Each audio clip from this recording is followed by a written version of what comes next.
07에 47. 네, 최용석입니다. 40년. 그러세요. 아, 네.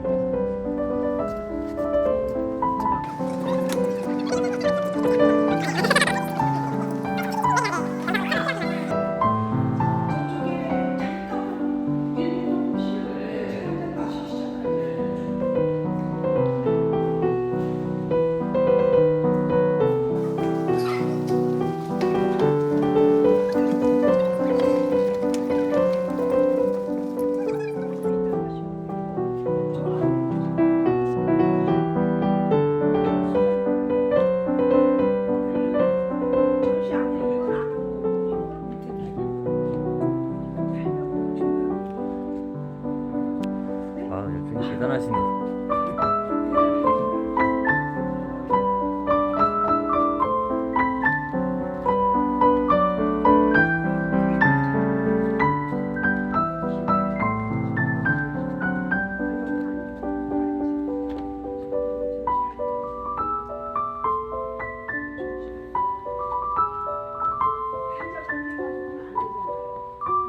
아,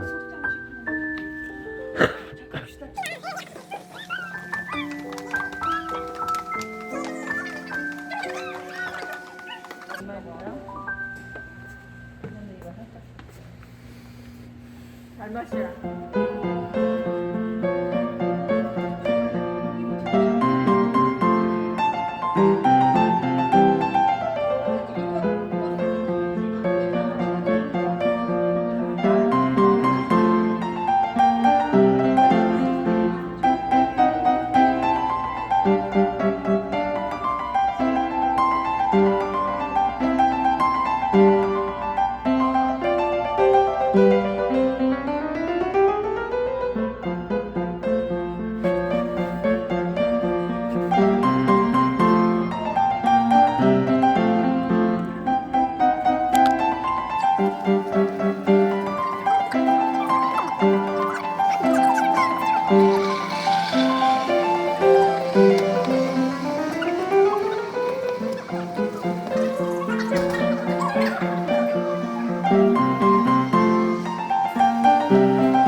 안녕하세요. 선농TV 원로에게 묻는다. 이번 시간에는 여성주의 미술의 대가 윤동문 작업장에 나와 있습니다.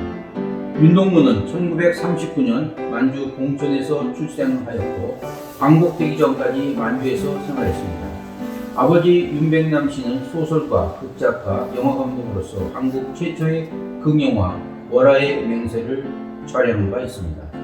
윤동문은 직장생활 중 송균관대학교 영문과에 야간으로 공부하였으며 뉴욕의 프렛 인스티튜트 그래픽 센터와 아트 스튜던트 리그에서 한화와 회화 공부를 했습니다.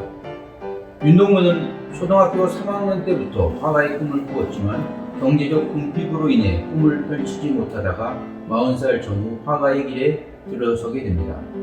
남편의 사업이 성공하면서 경제적으로 풍요로운 생활을 하였지만 표현에 대한 열망으로 심리적 갈등을 겪기 시작하였고 이에 정식 미술 교육을 받은 바 없으나 30대 후반 4년 정도 서예에 몰두한 후에 그림으로 표현 매체를 바꾸게 됩니다.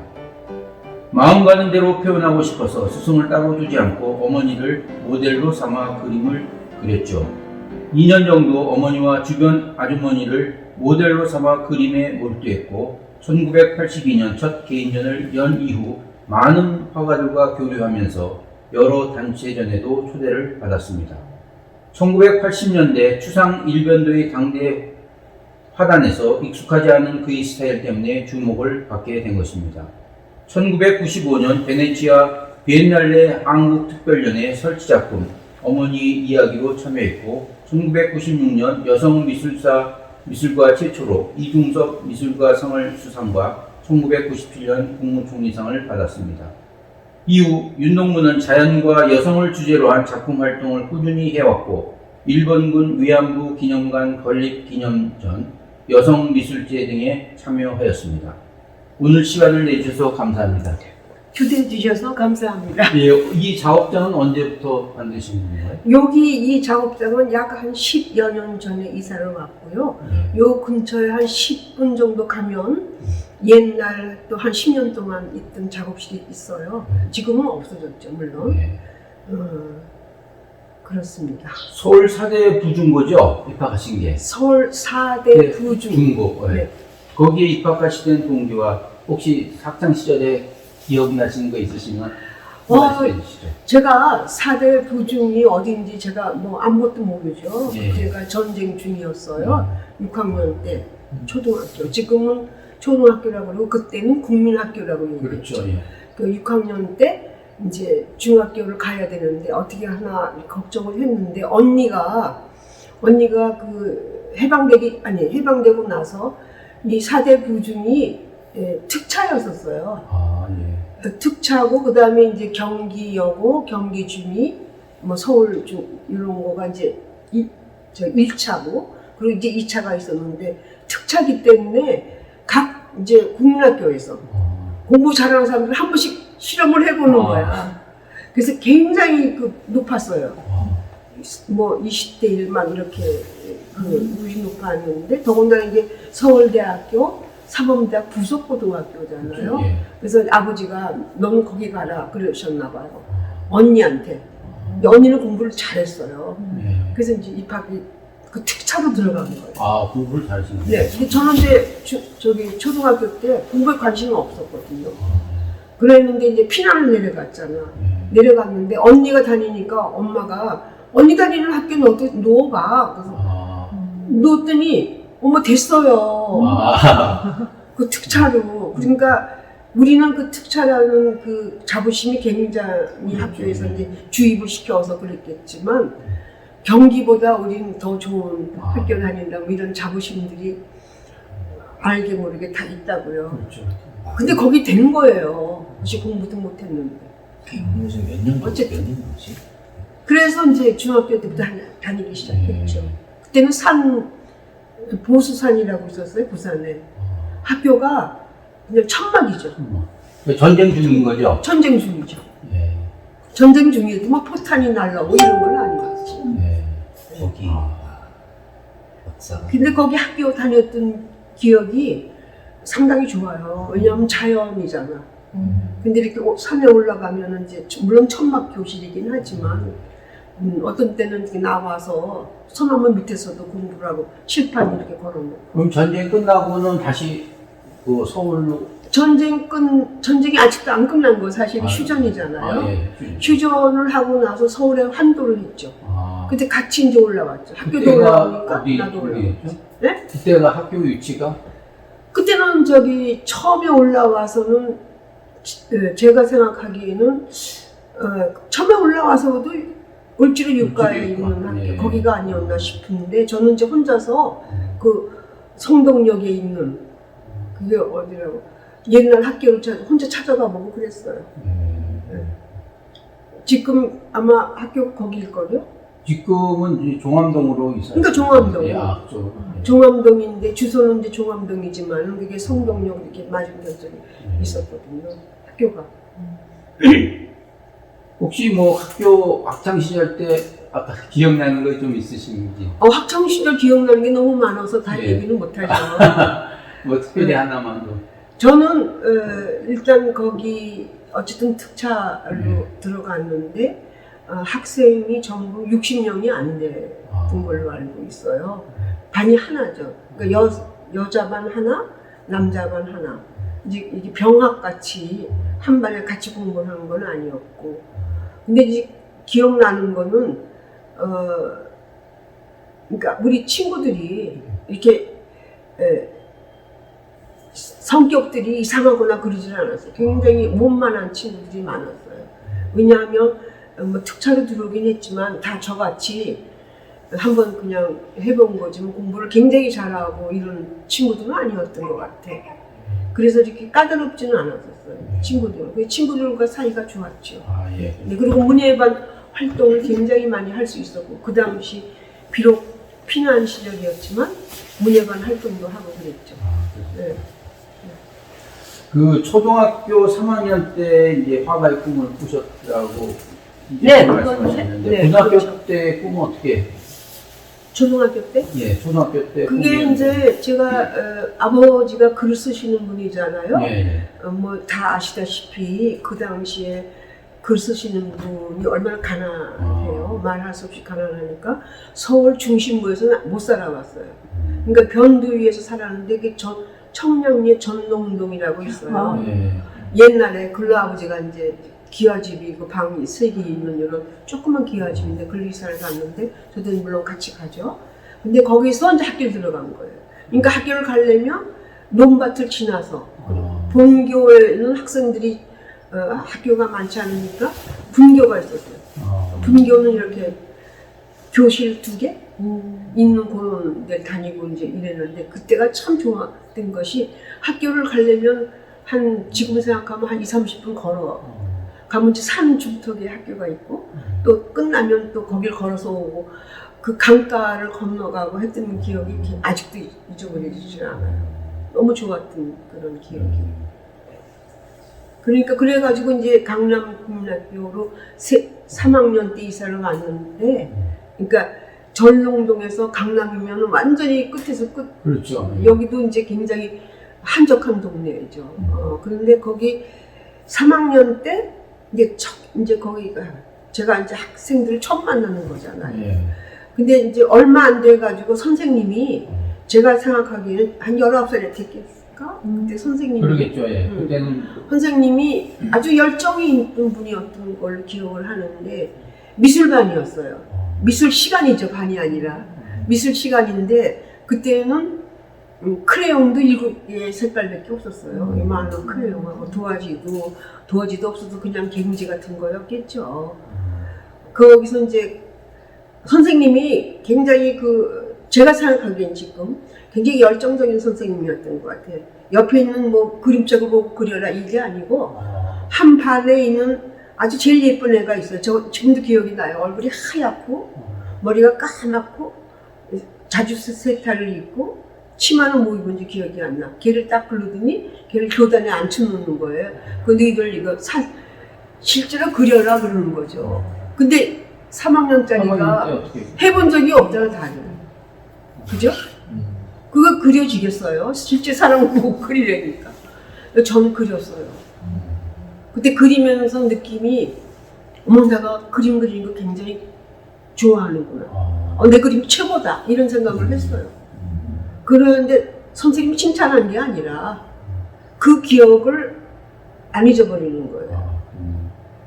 그래서 지금 이날까지도 그때 기억은 너무 나요. 햇빛이 이렇게 쳐오고 조그만 의자에 걔가 이렇게 앉아있었던 그 기억이 지금 나거든요. 나는 이제 얼굴이 요게 내 본 색깔이야. 얼굴이 하얗지가 않은데 걔는 하얘서 그랬던 기억이 나고 그때 그림을 그린다라는 게 얼마나 좋은 일인 내가 정말 굉장히 기쁜 일이다 라는 걸 느꼈던 것 같아요. 그래서 그때 아버지 때문에 화가가 있는 걸 알았거든요. 아버지 방에서 내가 살았으니까 거의. 그렇죠. 그게 이렇게 옛날에 그 옛날 조선 그림 책에 이렇게 미술책이라는 게 이렇게 접는 거였어서 이렇게 쫙 피면 네. 그걸 보면서 아 화가가 있다는 걸 알았거든요. 그래서 화가가 되고 싶다 이렇게 생각을 했죠. 우리 아버님이 극작가시니까 또 글도 또 책도 좀 많이 글 쓴. 극작가보다는 대중 소설을 많이 쓰셨어요. 네. 그러니까 극작하면 돈 너무 굶어 죽잖아. 그러니까 신문사에 연재하는 소설, 그러니까 대도전, 뭐 흑두권 이런 그 일반 사람들이 잘 이해할 수 있는 소설. 그러니까 뭐 김동리나 이렇게 문학적인 소설이 아니고 그 문학적인 소설이 굉장히 대중적인 소설을 쓰셨어요. 살아계실 동안은 그래도 그걸 쓰면서 굶지는 않았죠. 들어가시고 나니까 이제 집도 없고 아무것도 없으니까 굶어 죽겠더라고요. 형제분도 6 형제. 네, 제가 두 번째고 언니가 하나 있었는데 죽고 그리고 큰 언니가 있고 그다음 저 있고 밑으로 남자 동생 셋이다가 막내가 이제 여자 6남매. 그때는 5남매였죠. 고생을 엄청 하신 거네. 아버지를 돌아가셨을 때가 제가 고등학교 1학년 때였어요. 그러니까 제가 엄마한테 아버지 돌아가시고 나니까 3년 동안 앓다 돌아가셨거든. 그러니까 뭐 아무것도 없는 거예요. 그냥 이 젊은 엄마가 39살이더라고요. 그때 엄마 나이가.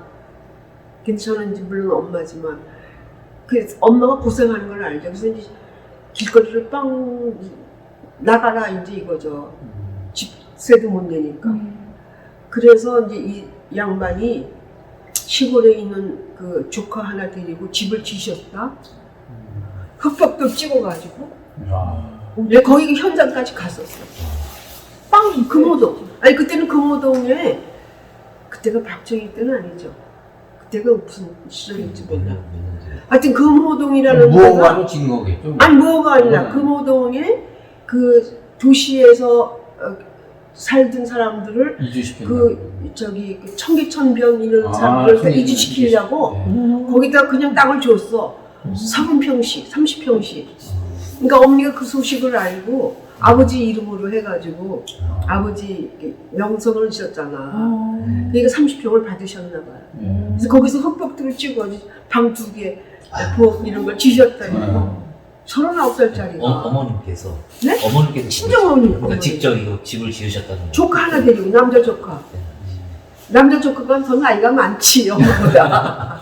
그래가지고 그 남자 조카가 고생 많이 했죠. 그 당시에는 뭐 다 그냥 다 그렇게 사는 거예요. 살았죠. 네. 그럼 그 집은 어땠어? 아직 없어졌지. 없어졌지, 이제. 좀 살게 되니까 우리가 이제 취직해서 좀 살게 되니까 그 비도 막 새고 그러는지 어떻게 살아? 이 집은 위도 왜 이렇게 왜 적당히 이렇게 했겠지. 그늘만 지게 뭐 모르겠어. 나는 다 기억도 안 나. 비바람만 맞을 수 있는 그렇지. 하나를 맞아, 맞추신 맞아. 거지. 지금 당장 방 해야 2개 되니까. 마루 부엌 이렇게 했는데 그래서 그걸 어머니가 굉장히 머리가 좋으신 분이에요. 그 당시만 해도 국민학교 나오셨어요. 효재 국민학교 나오셨거든요. 책 너무 읽으시는 분이에요. 책에 아주 미쳐 있는 분이라고. 근데 이분이 그러니까 머리는 좀 터졌을 거 아니야?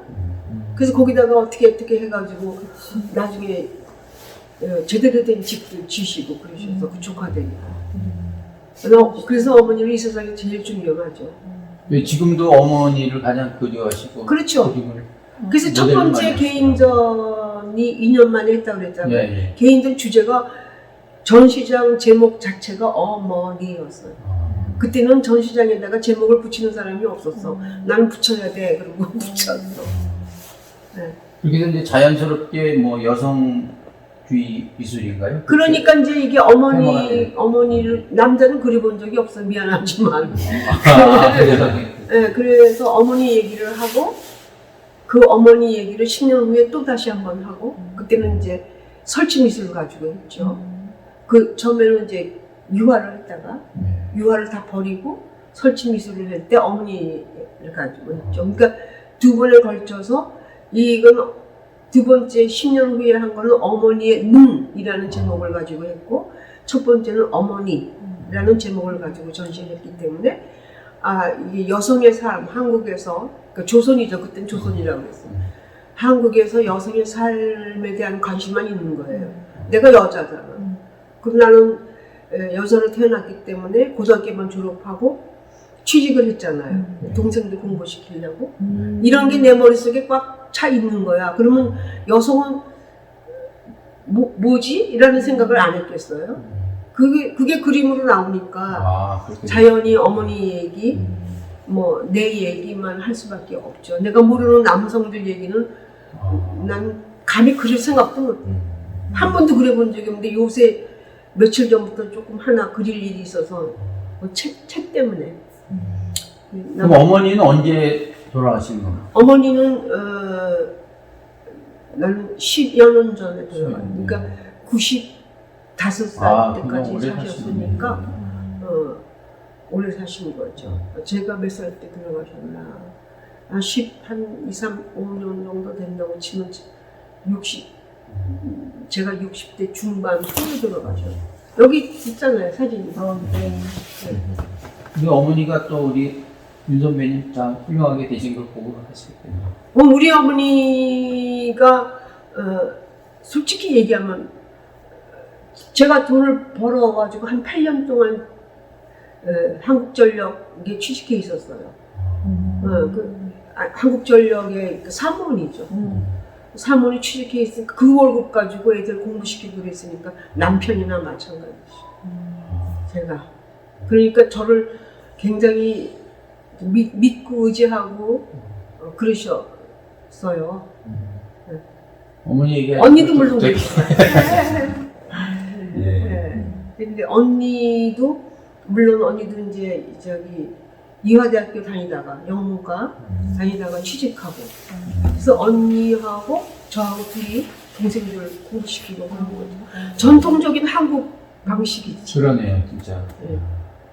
그러니까 그거에 대한 어떤 여성 그때는 물론 기쁜 마음으로 했지만 내가 희생하는 게 아니라 당연하고 동생들 공부시켜야 된다 이런 의지를 가지고 했지만 사실은 이게 전통적인 한국 사상인 것 같아서 그거는 좀 깨트려야 되지 않을까 이런 생각들이 자꾸만 여성 얘기를 하게 되는 거. 그 동창회 활동에도 특히 이제 선농미술제에도 이렇게 참여해 주시고 그래서 또 이렇게 또 저희 천룡TV에 나와주시고 굉장히 감사드리고요. 제가 초대해 주셔서 감사한데 우리 동창회가 이제 더 발전하기 위해서 네. 한 말씀 좀 부탁드리겠습니다. 동창회. 네, 동창회가 더 발전하기 위해서. 글쎄 그런 건 정말 선배들하고 이렇게 연관 지어서 선배들 얘기를 가면서 이렇게 해야 되지 않을까 싶은 생각이 드는데요. 제가 정말 너무나 미안한 거는 그림 그리는 사람들은 좀 이기적이에요. 자기 생각밖에 못해. 그래서 이런 모임에 저는 전혀 못 나가고 있어요. 동창회에 열심히 나가는 사람이 아니거든요. 그래도 이렇게 해주시니까 너무 감사드리죠. 아니 이런 거는 물론 해드려야죠. 근데 그 연례적으로 동창회에 나가고 이러는 거는 참여를 못 하고 있죠. 그리고 사람 만나는 지금은 좀 괜찮은데 어려서부터 친구가 딱 한 사람밖에 없어요. 그러니까 이렇게 말을 많이 이렇게 하는 쪽이 못 됐던 것 같아요. 지금 학창 시절에 만나던 친구분 하나 있어요. 한 사람. 분? 네. 중고등학교. 두 분 있었는데 한 분은 돌아가셨어요. 한 분은 지금 남아있어요. 그러면 보통 일주일 생활 패턴이 어떻게 되시는지 좀. 저는 요즘에는 월요일날 여기에 한 2시쯤 도착해요. 그래서 토요일날 2시에 서울 집으로 가죠. 그럼 계속 이 작업실에 계시면서 작업실에만 있는 거죠. 일은 엄청 많이 하시는 거네요. 그러니까 시간은 참 많이 있어서 여기 누가 와서 방해 안 하잖아. 그러니까 시간은 많이 있어서 양은 많은 것 같아요. 작업 양. 하루에 몇 시간 정도 작업하시는 거예요? 저는 뭐 그냥 아침에만 그냥 눈 딱 뜨면 여기 내려와서 있다가 밤 뭐 늦게까지? 9시. 아유, 건강 관리를 진짜 잘 하셔야 되겠네요. 네? 건강 관리를 잘 하셔야 되겠어요. 아, 이게- 건강 관리는 꼭 얘기하고 싶은 거가 제가 그림을 구반포 있을 때부터 시작했거든요. 40살 때 시작했는데 글씨가 아니라 그림, 서예가 아니라 그림. 그림을 시작하는 그날부터 시작하겠다고 마음 먹은 그날부터 국민묘지까지 뛰어갔어요. 체력을 기르기 위해서 하신 거죠? 네? 체력 기르기 위해서? 그럼요. 이 그렇게 참 기특한 생각을 했는지 몰라. 그림은 몸으로 하는 거지 머리로 하는 게 아니다. 이게 머릿속에 딱 박혀 있었어요. 그러니까 아버지가 일찍 돌아가셨잖아요. 결국 온 거 쓰신다고 그런 영향이 컸던 것 같아요. 나는 그렇게는 안 살고 싶어. 이런 거죠. 그래서 그러면 그래서 이제 국민묘지 그 구반포니까 거기까지 막 뛰어가서 체조를 국민체조 하고 그걸 한 30분 하고 그리고 다시 막 뛰어와서 집에 오면은 딱 1시간 반 걸리더라고요. 그러니까 새벽에 가가지고. 근데 이렇게 자그마하신데 막 작업하는 거 보면 완전 그러니까 남자들이 막 대작을 하늘같이. 많이 하셔가지고서 난 그 강아지 보고 완전 너무 깜짝 놀라서 그 목구 강아지 하다가 3년 만에 그거 5년 걸린 거예요, 작품이. 그 처음부터 그 사이즈를 구상을 하시고 그럼. 들어가신 거예요? 당연하지. 하다 보니까 그게 커진 게 아니, 아니고. 아니. 애초에 큰 그림을 이제 그려놓으시고 이제 처음부터 그래서 나무도 이렇게 조각나무를 산 게 아니라 저기 인천에 혼자 가가지고 막 뒤져갔어요. 그러니까 이렇게 왜 통나무 있죠? 15m짜리, 2m 50짜리 이런 나무를 그냥 통째로 사가지고 거기서 이렇게 재단해달라고 그런 거예요. 그래서 재단을 해서 자기들이 공장에서 이제 썩지 말라고 또 벌러지 들지 말라고 하는 또 있어요. 한 달 반 동안 뭐 또 해요. 화학 약품 처리. 약품 처리 약품 처리를 해요. 그래서 그걸 갖다 놓고 이제 자른 건 내가 잘랐지. 아니 어떻게 이렇게 자그마한 기계를 막 먹고 아니 기계는 기계가 다르지 내가 하는 거. 그래도 만지는 게 난 되게 무서울 것 같은데. 난 이상하게 하나도 안 무서워. 소리는 요란해. 네. 막 막 톱밥 들어가. 소리, 막 톱밥도 엄청 날리고 막.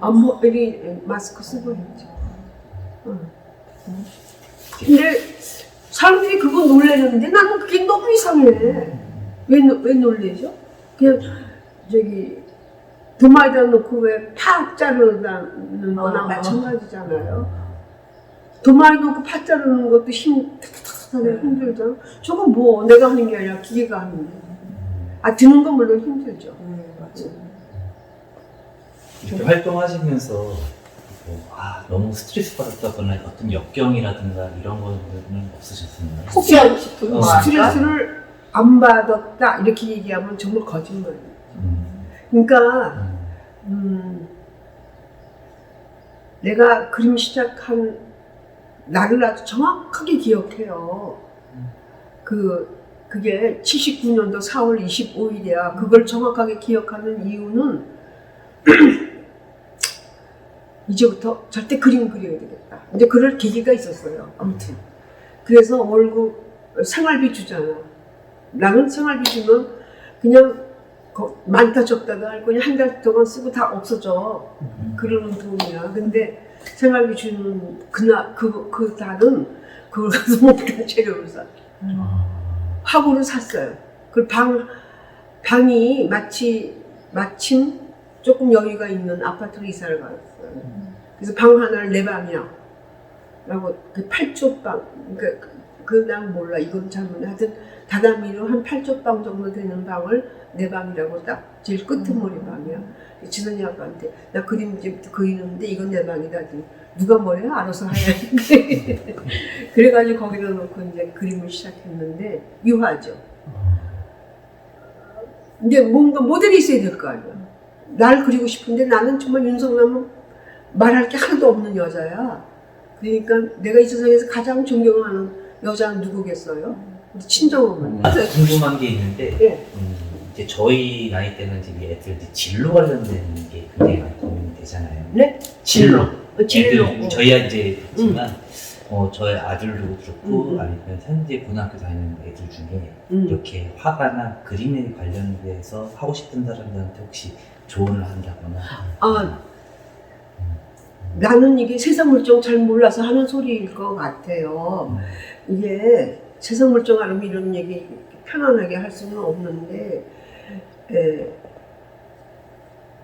딱 한 가지는 사람은 어쨌든 이 세상에 태어나잖아요. 태어나고 싶어서 태어나는 거 아니잖아. 자연 발생적으로 태어나는 거고. 근데 태어나서 우리가 공부를 하니까 태어난 이유를 발견해야 될 거 아니에요. 나는 왜 이 세상에 태어났지? 라는 이유를 발견해야지 살 수 있는 원동력이 생기잖아요. 아니, 어려서부터 나 그런 생각했어요. 그러니까 14살 때도. 그래서 그림을 그리겠다라고 마음을 먹은 거잖아요. 근데 이제 돈이 없어서 미술대학을 못 가고 뭐 이러니까 이제 그림 포기했는데,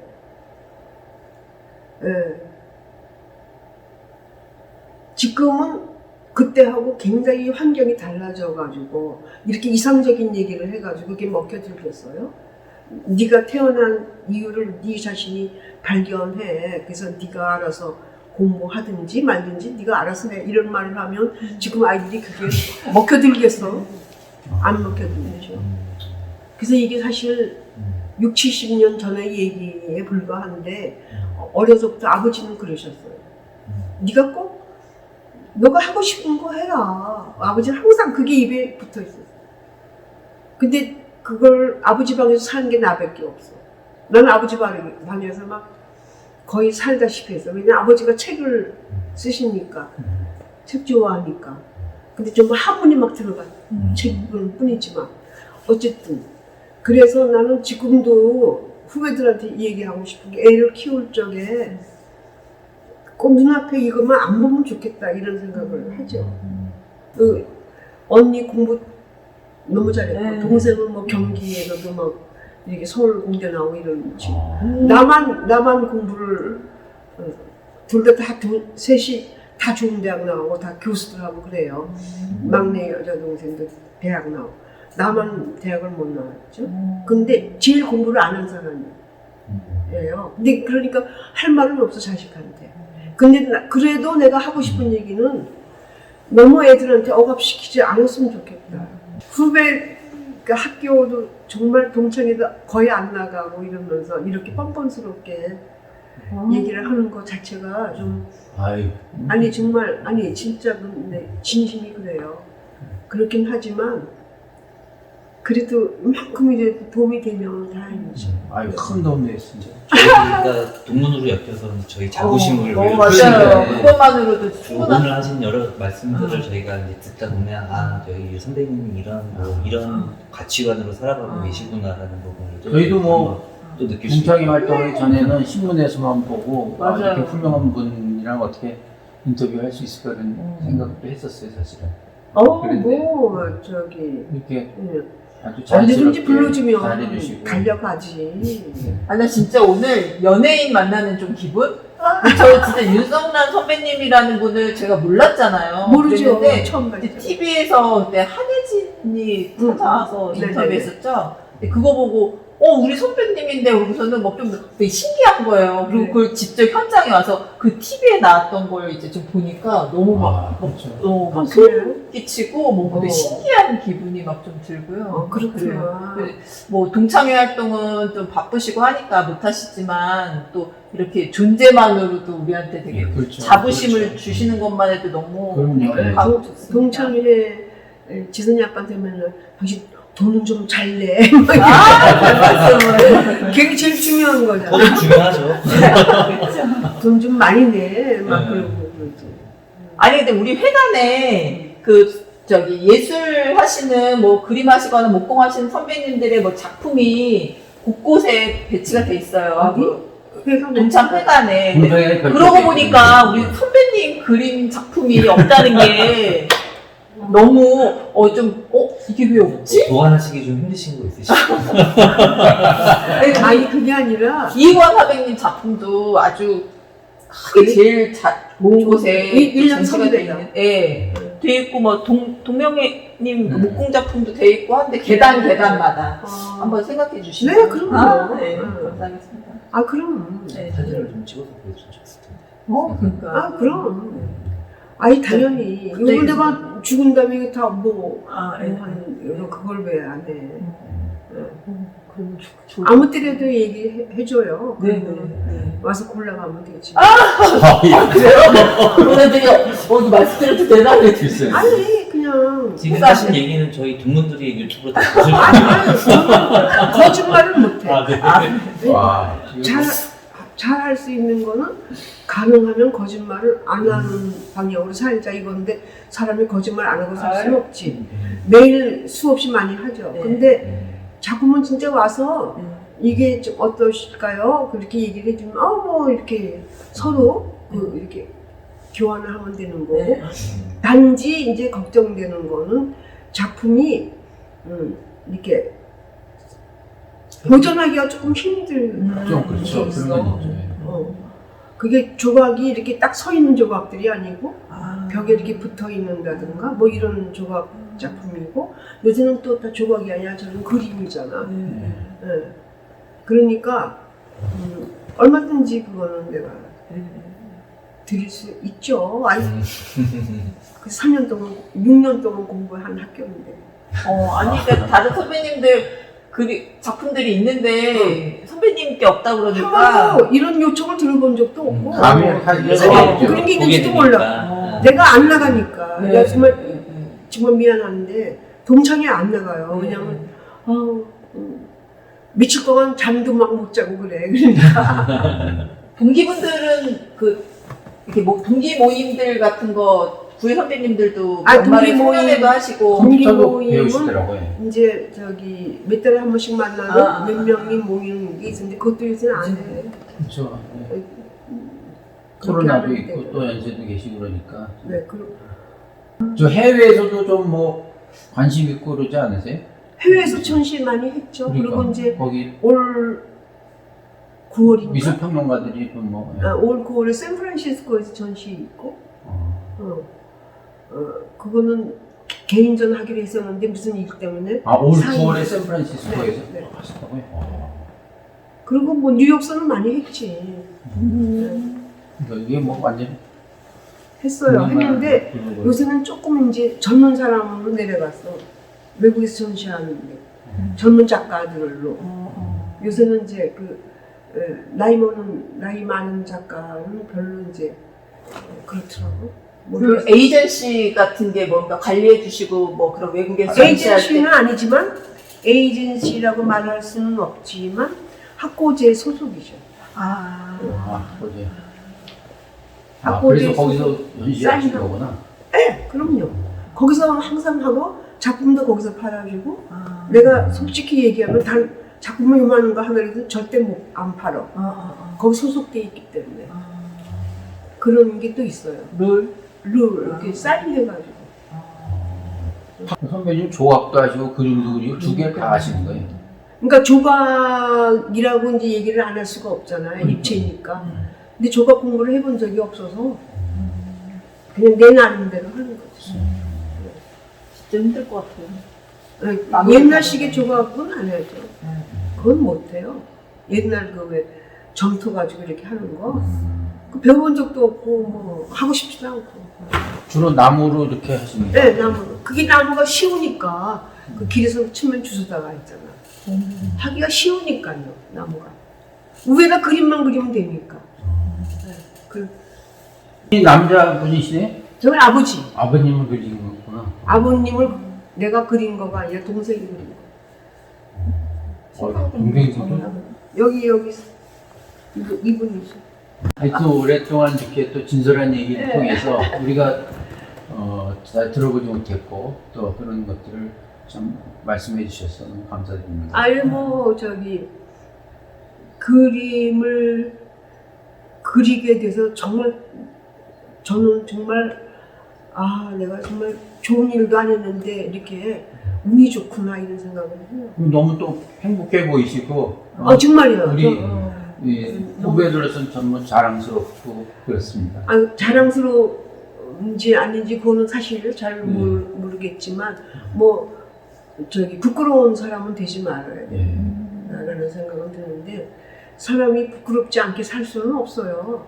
그렇죠. 예. 노상 부끄러운 일을 하면서 살 수밖에 없더라고요.